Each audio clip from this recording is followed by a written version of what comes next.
మిత్రుడు ఛానల్‌కు కామెంట్ రాశారు. సార్ మీరు టాబ్లెట్స్ చెప్తారు, ఇంజెక్షన్స్ చెప్తారు, ఇంప్లాంట్ గురించి చెప్తారు. ఇవన్నీ మనం వింటున్నాము. We are happy. కానీ ఇవేవీ లేకుండా న్యాచురల్‌గానే శృంగారంలో ఎక్కువసేపు ఎంజాయ్ చేయాలంటే ఏం చేయాలి అని అడుగుతున్నారు. చాలా మంచి ప్రశ్న. ప్రతి వ్యక్తి టాబ్లెట్స్ వేసుకోకూడదు. తర్వాత ఎప్పుడు గూడా షార్ట్‌గా ప్రాబ్లమ్‌ని సాల్వ్ చేసుకుందామని అనుకోవద్దు. ఈ డబ్బు ఉందనుకోండి, దొంగతనం చేస్తే బ్యాంకును దోచేస్తాను. మనకు all of a sudden within 24 hours గొప్ప ధనవంతులం కావచ్చు. కానీ ఆ ధనం నిలవదు. జైలుకెళ్తాం. తర్వాత ఆ ధనం కూడా మనకు నిలవదు. లేదా లాటరీలో వచ్చేస్తే మనం చాలా గొప్పవాళ్ళం అయిపోతామని అనుకుంటాం. కానీ కాము. లాటరీలో వచ్చే ధనం నిలవదు. మనం ఏదైతే కష్టపడి సంపాదించుకున్నామో అదే నిలుస్తుంది. కనుక టాబ్లెట్లు, ఇంజెక్షన్లు, ఇంప్లాంట్సు ఇంకా వగైరా, వగైరా ఇవన్నీ కూడా మనకు షార్ట్ ట్రాక్స్. సో, లాంగ్ రన్‌లో మీ శరీరమే మీకు సహకరించాలి. ఉద్ధరేద్ ఆత్మనాత్మానం అంటాడు. నీ ఆత్మను నువ్వే ఉద్ధరించుకోవాలి. నీ శరీరాన్ని నువ్వే ఉద్ధరించుకోవాలి. దీనికి ఏమిటి? బరువు పెరగకుండా చూసుకోవాలి. శరీరం వంగాలి. ఏ పొజిషన్‌లో అయినా వంగడానికి రోజు ప్రయత్నం చేయాలి. అటువంటప్పుడు మాత్రమే మనం శృంగారంలో పాల్గొనగలం, ఎంజాయ్ చేయగలం. శృంగారం అనేది ఒక రకమైనటువంటి రన్నింగ్ లాంటిది. అవసరమొస్తే ఒక 15, 20 నిమిషాలు రన్నింగ్ చేసే శక్తి 90 ఏళ్ల మనిషి కూడా ఉన్నదంటే, ఆ 90 ఏళ్ల వ్యక్తి కూడా శృంగారంలో పాల్గొనడు. అదే నేను 30 ఏళ్ల వ్యక్తికైనా పైనల్ ఇంప్లాంట్ సర్జరీ చేసినా, ఆయనకు ఆయాసం ఉన్నదనుకోండి, 4 అడుగులు వేస్తే ఆయాసపడితే, అతనికి పినైల్ ఇంప్లాంట్ సర్జరీ తర్వాత పెనిస్ సహకరించినా, ఆయన శృంగారంలో ఆయనకున్న పార్ట్నర్‌ను సంతృప్తి పరచలేడు. నా దగ్గరికి వ్యక్తులు వస్తుంటారు. ఆ గేట్ దగ్గర నుంచి నా రూమ్‌లోకొచ్చి ఇక్కడ కూర్చున్న తర్వాత అసలు కుర్చీలో కూర్చోలేరు. అందుకోసం వాళ్ళకి ఇక్కడ ఒక బెంచ్ ఏయించి పెట్టాను. 130 కిలోలు, 140 కిలోలు ఉంటారు. వాళ్ళు కుర్చీలో కూర్చుంటే కుర్చీ విరిగిపోతుంది. అందుకని అసలు పట్టరు. వాళ్ళను బెంచ్ మీద కూర్చోబెట్టించి అడుగుతాను. అడగగానే పేరు చెప్పండి అంటే, వాళ్ళకు 3 నిమిషాలు అన్న తర్వాత నా పేరు హరిబాబు అనో, ఇంకేదో ఎక్స్ అనో, వై అనో చెప్తారు. అంటే ఆ 3 నిమిషాలు, 4 నిమిషాలు వాడు ఈ ఈ మాత్రం 10 అడుగులు, 20 అడుగులు నడిస్తేనే వాడికి అంత ఆయాసం ఉంటుంది. వాడు అతను శృంగారంలో ఏం పాల్గొనగలడు? అతను ఆ అమ్మాయిని ఎలా సంతృప్తిపరచగలడు? కనుక మీరు ఎప్పుడు గూడా స్టామినా మెయింటైన్ జేసుకోవాలి. మాత్రలక్కర్లేదు. స్టామినా మెయింటైన్ జేయాలంటే మీరు కష్టపడాలి. చెమట రావాలి, ఆయాసం రావాలి, రన్నింగ్ జేయాలి. వాకింగ్ కాదు. వాకింగ్‌లో ఏమిటి మీరు హ్యాపీగా ఇటు జూస్తూ, అటు జూస్తూ మెల్లమెల్లగా ఓ అరగంట సేపు నడవచ్చు. సార్ నేను రోజు 1 అవర్ నడుస్తాను, 10 కిలోమీటర్లు నడుస్తాను. నడిస్తే రావచ్చు. కానీ శృంగారానికి కావాల్సింది రన్నింగ్ కెపాసిటీ. వాడు నడక గాదు.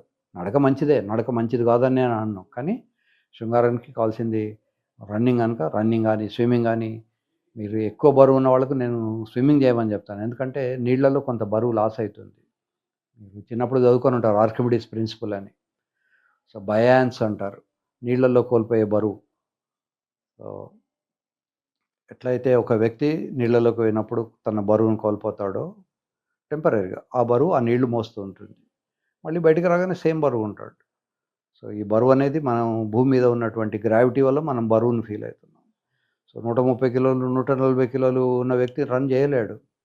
130, 140 కిలోలు ఉన్న వ్యక్తి అసలు నడవలేడు.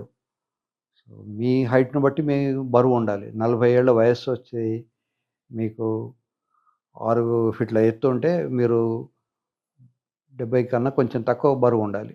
ఈ 25 ఏళ్ళకే మీరు 90 కిలోలు ఉన్నారనుకోండి. ఏ 5.5 ఫీట్‌లో మన దగ్గర తెలుగు రాష్ట్రాలలో 6 ఫీట్లు ఉన్న వ్యక్తులు చాలా తక్కువ మంది ఉంటారు. చాలా మంది తక్కువ వాళ్ళే. 6 ఫీట్ కన్నా తక్కువ వాళ్ళే. అమితాబ్ బచ్చన్ అంత హైట్ ఉన్న వాళ్ళని రేర్‌గానే చూస్తాం. అందుకని మనం అమితాబ్ బచ్చన్ అంత హైట్ ఉందని గుర్తుంచుకుంటాం. సో, ఇన్ జనరల్‌గా మనం అంతా పొట్టివాళ్ళం. సో, ఈ పొట్టిదనం ఉన్నప్పుడు మనం బరువు గూడా పెంచుకుంటే అది ఓ ఫుట్‌బాల్ లాగా అయితుంది. అదృష్టం ఏంటంటే ఫుట్‌బాల్ రన్ చేయగలదు. కానీ మనం రన్ చేయలేము. మనకు కాళ్ళు, 2 చేతులు అవన్నీ ఉంటాయి గనక. కనుక బరువు తగ్గించుకోవాలి. బరువు పెరగకుండా చూసుకోవాలి. స్టామినా బరువు లేకున్నా గూడా స్టామినా లేకపోతే కూడా ఆయాస పడిపోతుంటారు. సో, స్టామినా పెంచుకోవాలి. తర్వాత కొత్త శృంగారానికి ప్రయత్నం జేయాలి. శృంగారం గురించి చదువుకోవాలి. ఈస్థెటిక్ సెన్స్ పెంచుకోవాలి. అమ్మాయిలు అందంగా ఉన్నామని చెప్పడం నేర్చుకోవాలి. అమ్మాయిల అందాన్ని గమనించడం నేర్చుకోవాలి. భగవంతుడి సృష్టిలో ప్రతి వ్యక్తి, ప్రతి వస్తువు అందంగానే ఉంటుంది. ప్రతి పువ్వు అందంగానే ఉంటుంది.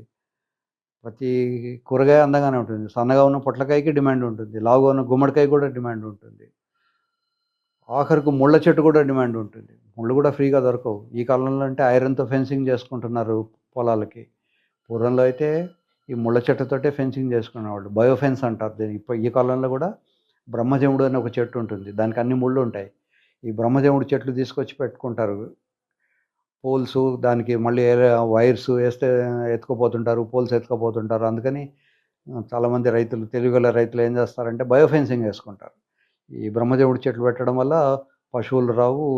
మన గెట్టు మనకు తెలుస్తూ ఉంటుంది. అలాగే ప్రతి చేసే పనిలో, ప్రతి దాంట్లో గూడా మనం మనస్సును కేంద్రీకరించుకోవాలి. శృంగారం అనేది రాత్రిపూట చేసే 5 నిమిషాల పని గాదు. పొద్దున్న లేచినప్పటి నుంచి రాత్రి దాకా అమ్మాయిని కాంప్లిమెంట్ ఇచ్చడం నేర్చుకోవాలి. అమ్మాయి గురించి మాట్లాడాలి, ఆలోచించాలి.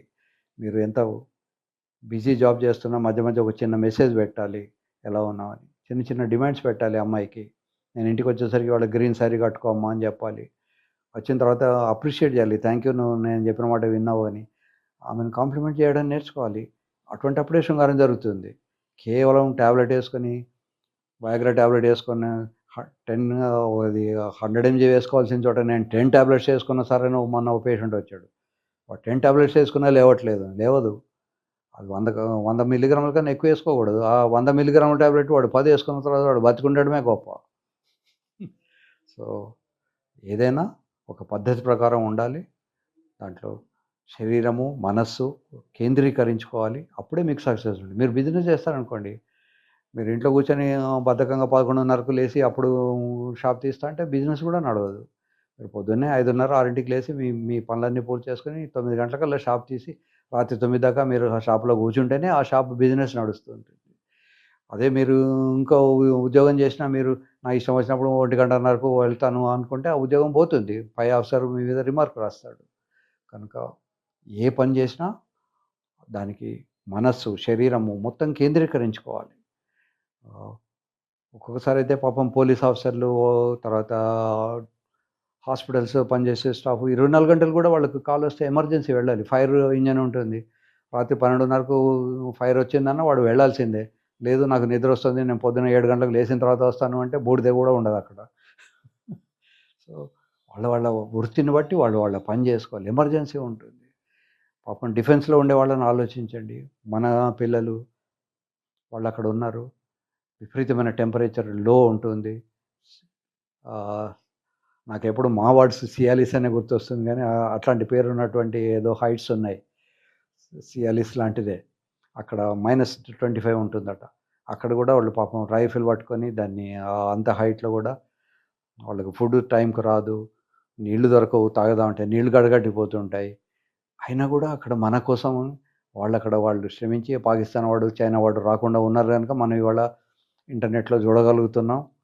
ఎంజాయ్ చేయగలుగుతున్నాం. వాట్సాప్‌లో డిస్కషన్ పెట్టుకోగలుగుతున్నాం. వాళ్ళు లేకపోతే మనం ఈ పాటికి ముక్కు మూసుకొని ఎక్కడో భూమి కింద ఉండేవాల్సిన వాళ్ళం. మనల్ని ఎప్పుడో పాతిపెట్టి ఉండేవాళ్ళు మన శత్రువులు. కనుక శత్రు రాజ్యాల మధ్యలో మనం ఉన్నాం. సో, వాళ్ళ సాక్రిఫైస్‌ని మనం గమనించాలి. వాళ్ళ సాక్రిఫైస్‌ని మనం ఎండోర్స్ చేయగలిగి ఉండాలి. మన పిల్లల్ని మనం డిఫెన్స్‌కి పంపించగలగాలి. సో, అప్పుడే మన దేశం మనకు బాగుపడుతుంది.